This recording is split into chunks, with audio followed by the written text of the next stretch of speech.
Great. So I'm happy to be welcoming each of you to this wonderful conversation that's been on my mind for a very, very long time.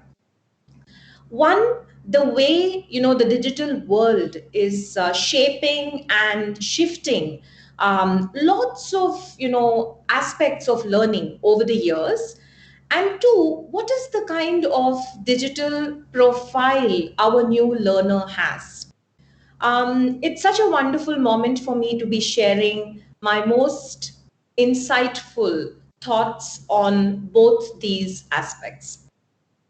Before I get into the relevance of both of it, I want to tell you my experience. I did a course on systems thinking. I think it was by Peter Senge and Fifth Discipline several years ago, where he spoke about a shared purpose and he also spoke about learning organizations.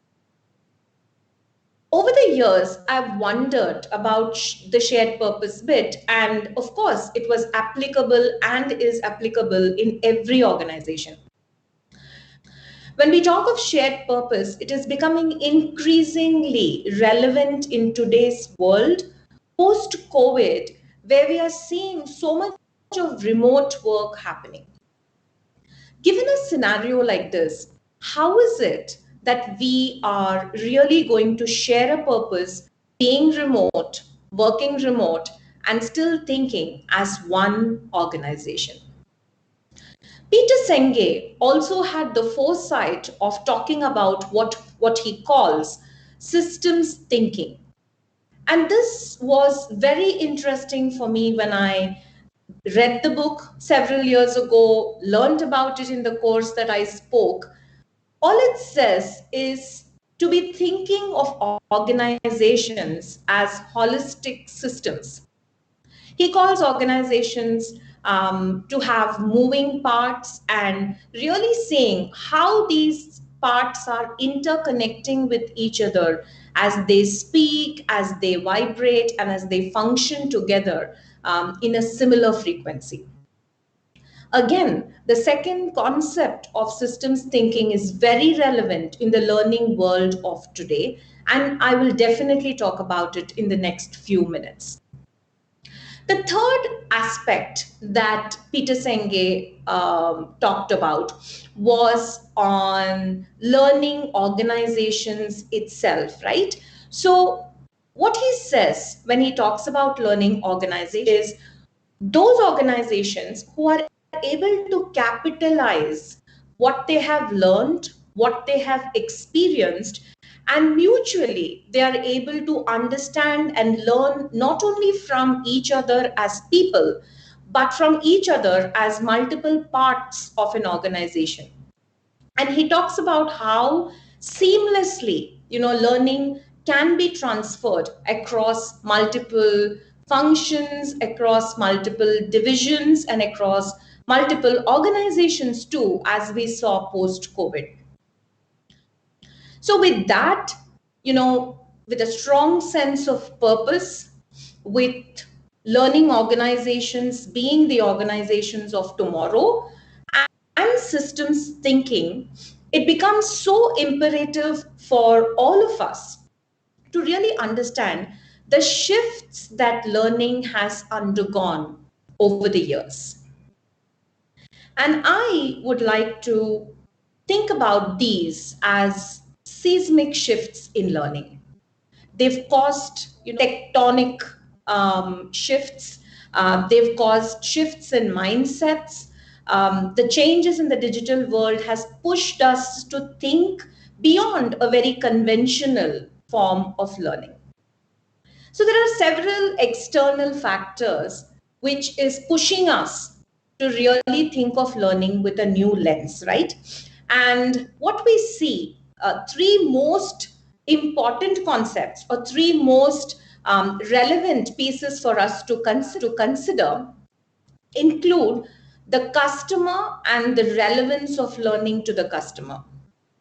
Second is the competitiveness which we are experiencing from generations and the new kind of competitiveness that we see in a more open yet digitalized world. And the third one, more on the advances in technology that is making us think new, build new, and show new. All the three, which touches upon the emotions, that touches upon the feeling of the readers. Now, when we move with this as the context and see what are those seismic shifts that we are observing in learning.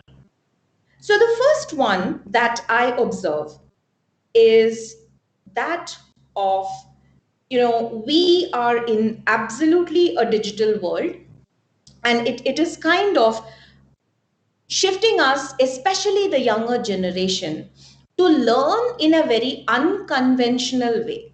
So, gone are the days when we would actually be able to push people into a classroom, and now it's become more of a pull in most organizations, especially post COVID. So, you find that the digital natives, as we call the newer generation of learners, have a very unconventional way of looking at learning.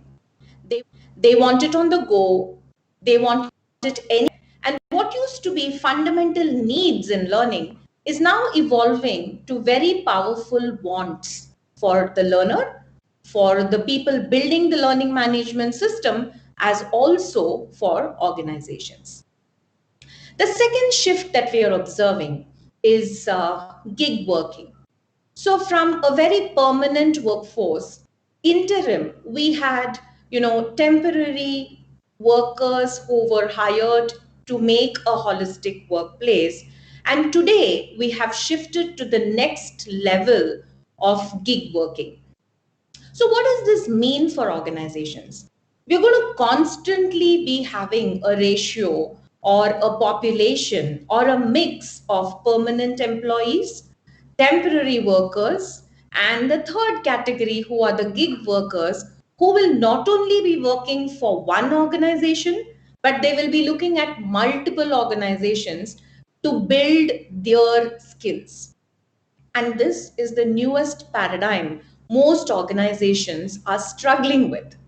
It's a welcome change, right? We have people at the right time with the right skills who are able to deliver the best. However, you're really not sure about the tenure or the loyalty they bring to the organization. It's more of I will deliver my best, and as I do that, what can I learn from your organization that helps me build my career? So, with gig work, is there a choice that organizations have in terms of building learning only for a specific set of employees? Not at all. That's where organizations have to start really looking at the next map of learning, which also includes gig workers with us. The third one, with gig working comes a lot more expectations in terms of learning, right? Like we just spoke. What does this entail? Every gig worker, every gig, employee of many organizations is going to look at one criteria for even joining an organization, which is what is the learning path that exists for me in this place? What is that learning I can get in order to ensure that my career is, kind of secure and happy in multiple places and I grow in the learning space. The fourth one is more around learning to work and working to learn. And these two are so interconnected with one another. And that is where the concept of metacognition comes into place, right? So there are so many choices that we have today. There are multiple platforms from which we can use content. There is a very open, democratized learning that we are seeing. Courses are free. You can get so much from the net. All of this is available, right? So the whole question will be, despite and in spite that, do we really know how to learn and what to learn?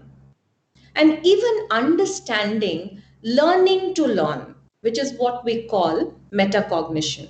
Do you know what style suits you? Do you know what appeals to you in terms of content? Are you very sure about the route that you will take when you adopt and learn more?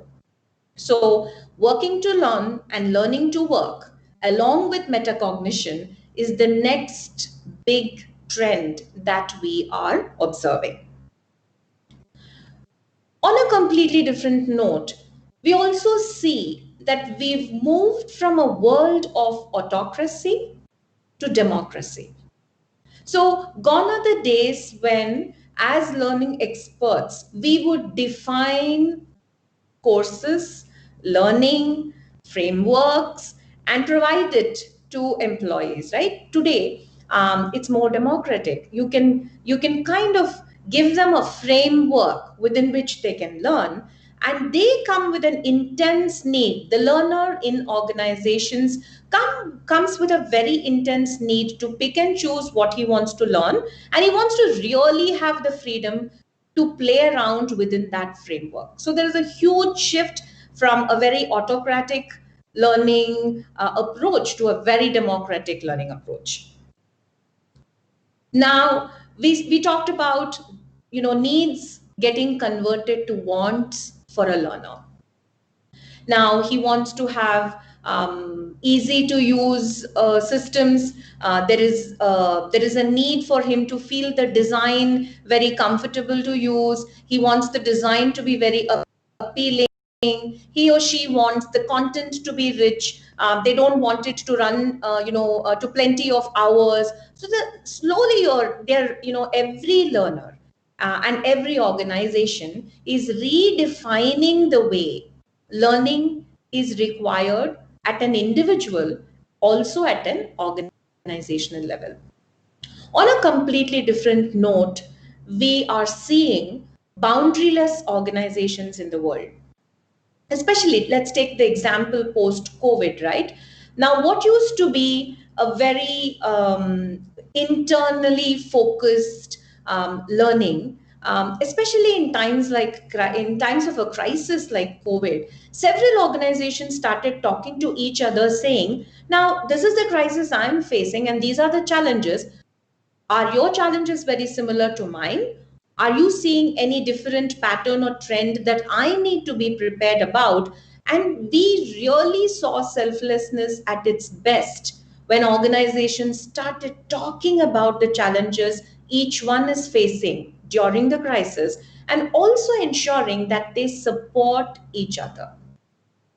Why am I even saying this? Because learning is equally going to be it's going to it's going to a place where it's going to become very selfless. You are going to share content with each other.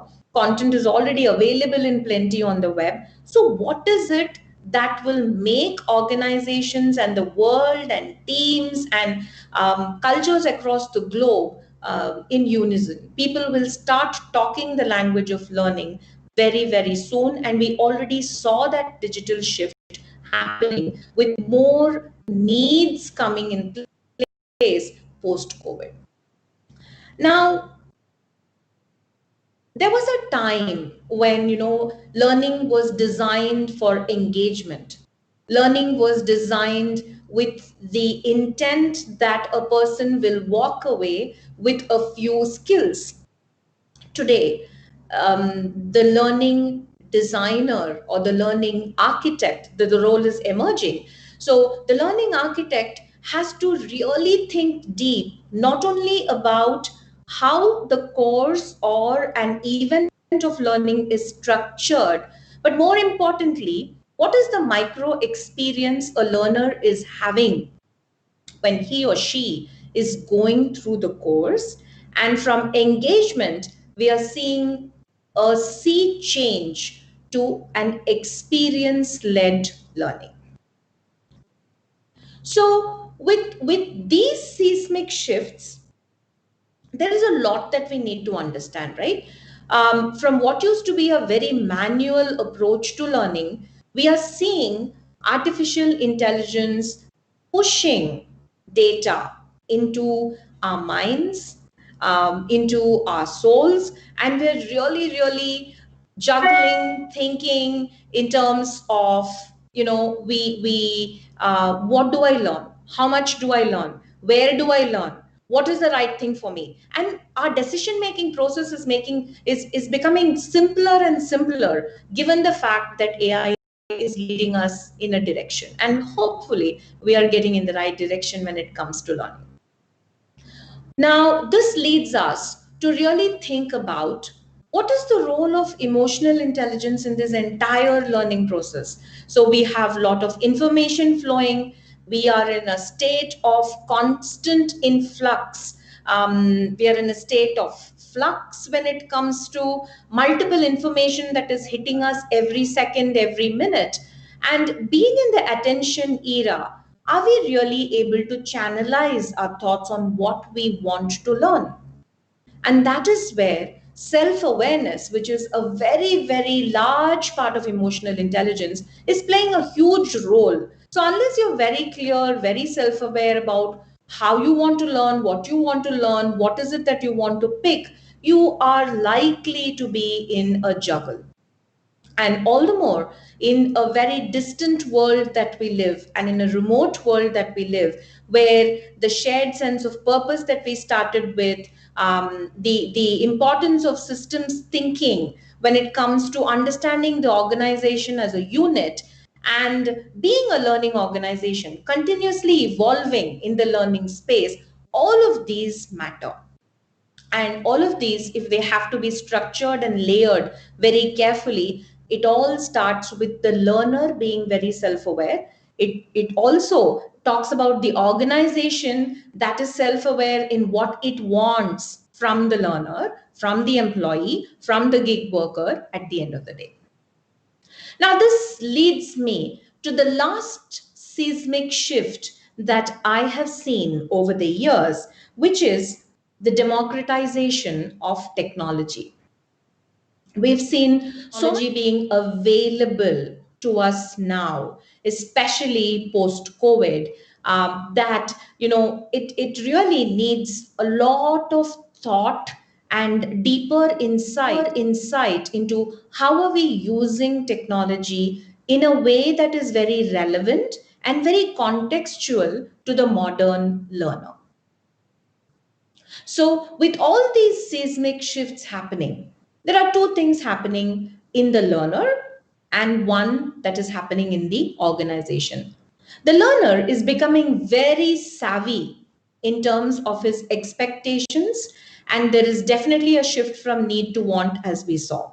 He's also becoming very aware of what is most relevant and contextual for his work, especially if he has to adopt to a gig working in the years to come.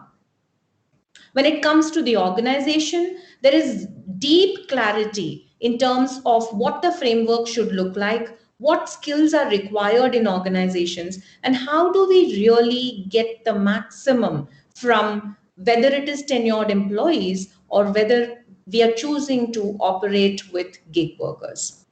So these are some of the shifts that is becoming very evident in the learning world. Now let's move to a space where we talk about learners for a moment. Now, while organizations are shifting, while the learning space is evolving, while there is a lot of interconnected in terms of the ecosystem that is being built in organizations, that's being nurtured and created in organizations for a learner, what is really happening to the learner? The who is seeking learning, he definitely has a plethora of choices. He has a plethora of paradigms too to be handling at any given point in time. So let's take a look at this learner. So when we think about it, the modern learner thrives in an attention era. And what do I mean say that?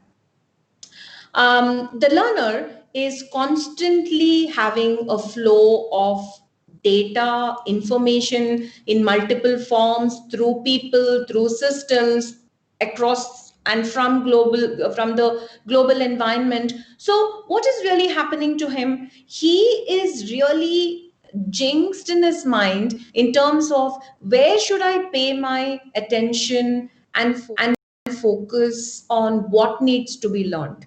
What is that space that needs my attention more than others? Now this is, kind of leading him to even thinking, I'm already a digital native, right? So the generation of today are well versed in the use of digital, completely comfortable with what is happening in the digital world. And the more I observe, I'm seeing three kinds of digital learners. One, who are more the avoiders. And why am I even saying this? Because I used to be an avoider at one point in time. Anything digital, I would say, okay, let me rest it for another day. And soon I realized the earlier I kind of became digital, the easier and important it is for me. So it was a sea change, it was a mindset change that I had to kind of really go through to make sure that I became aligned to what was happening digitally around me, adapting and adopting to the new normal that is coming up in terms of digitally equipping ourselves. And today, I must say that there is a significant level of confidence in my ability to be digital and use digital stuff, right? Whereas if you look at the kid of today, who's probably 5 years old, 7 years old, they are completely comfortable using the most advanced mobile phones. They are very comfortable using anything technology, and it's like the next skin for them. They are in it already, right? So that's the difference. So the first category, who are the avoiders, who are Generation X, Generation Y, have now started realizing it's better to get reverse mentored. It's better to kind of really move the needle faster in terms of adapting to technology. The second category of digital native or digital learner are the ones who are minimalists. And these are people who want to have a balance of both, be digital. At the same time, I want to make sure that I'm having some bit of, social learning through people, with people. And these are the second category of digital natives, and they are called minimalists. And the third one, these are people who are completely enthusiastic. They are the enthusiasts. They typically go gung ho when they see anything digital, and they are completely at ease digitally. What does this present to an organization? And what does this do to a learning management platform? To the organization and the person who is the architect of learning, the consideration has to be, how do I get all the three generations to move in a very beautiful way, in rhythm and in synchrony, while understanding the fears, apprehension of another generation, and understanding the ease with which the third generation operates. So how do I create learning for a multi-generational workforce? And now we have the added dimension of gig workers to it. What does it do to a learning management system, or how should the learning management system evolve?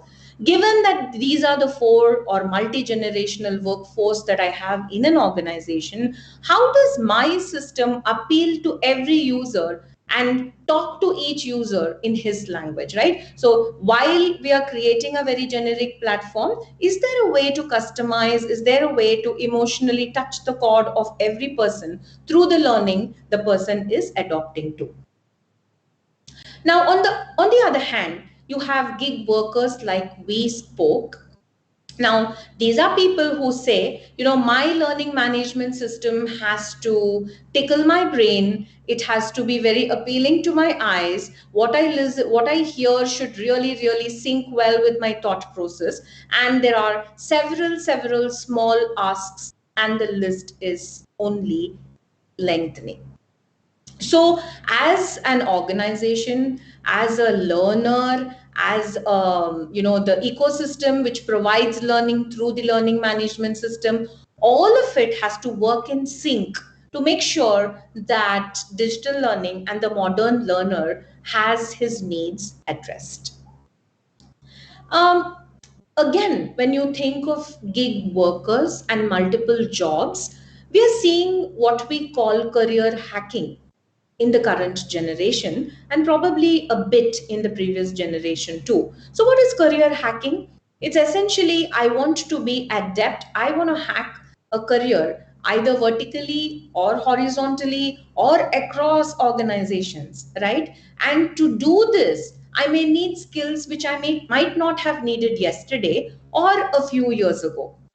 Today my needs are different, and therefore what are those skills that I can learn from organizations, from people, through social learning, that will help me hack my career, whether I decide to move horizontally or do shorter stints which are very impactful for me in terms of building my own skills. Other paradigm that we are observing, they obviously are focusing on employers who are providing learning without considering that they are gig workers.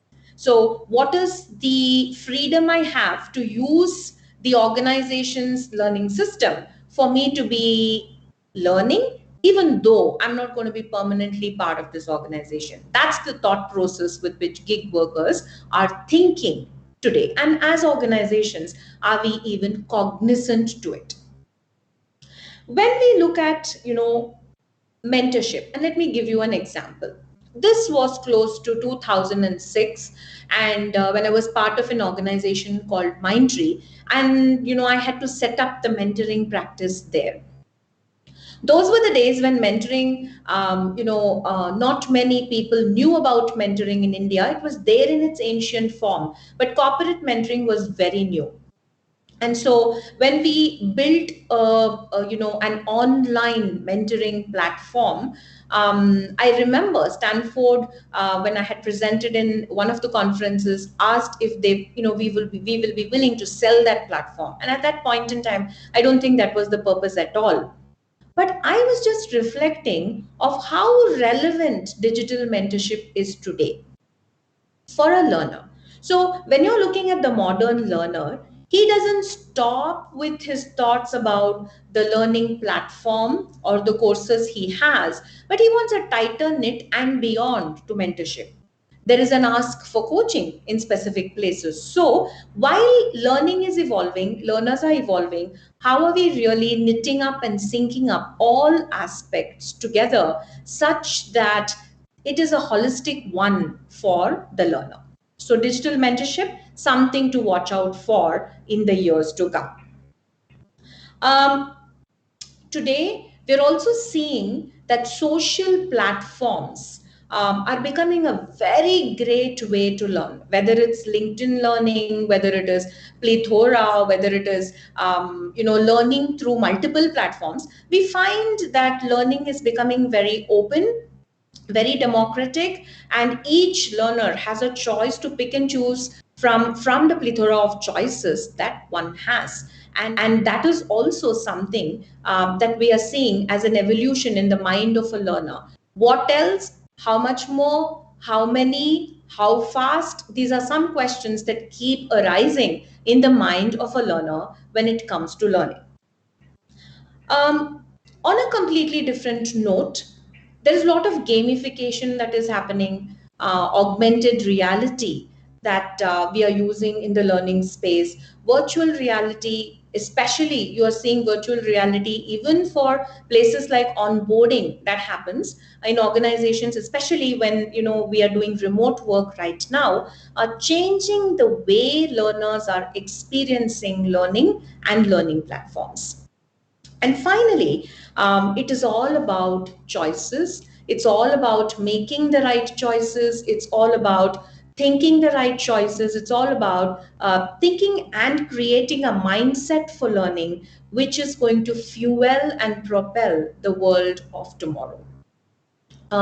So, to summarize, I would think that we need to really understand the context and the relevance of our life and learning right now. What is shifting? What are the moving pieces? How do we ensure that the moving pieces are seen as one when it comes to organizations as systems? We need to be very, very proficient with what is happening in the digital world and how much are you making time to learn. But not only making time to learn, but consider the important aspect of metacognition, of learning how to learn because of the plethora of choices that have. And finally, as a modern learner, what is it that we want? How much is it that we want? How are we redefining our thought processes to learning when you have so much democracy available to you in learning? All these will play a very significant part in creating a beautiful learning world of tomorrow. Thank you.